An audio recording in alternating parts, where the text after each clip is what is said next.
বড় লোকের বেটি এখনো ঘুম থেকে ওঠেনি, বাড়ির কাজ কে করবে? ওর বাপকে যেটি চাকরি রেখে গেছে নাকি যে তারা এসে করবে? মা, কাল থেকে আমার ভীষণ জ্বর, মাথা যন্ত্রণা করছিল, তাই উঠতে পারিনি।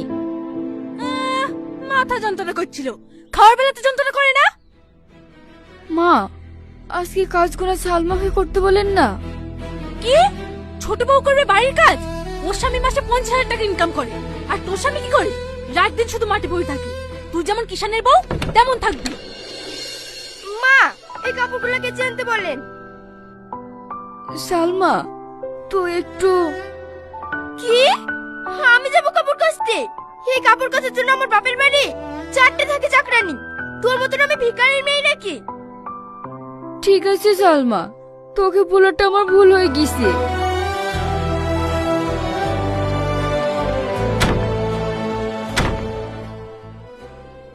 বড় বৌমা, কিছু বলবেন আব্বা? আমি আর কি বলবো বলো, বলার জায়গা তো একটাই। আমি জানি সকাল থেকে তুমি কিচ্ছু খাওনি। ওই ফ্রিজের উপর কৌটোটা আছে, দাও দেখি। কি হবে আব্বা? আরে দাও না।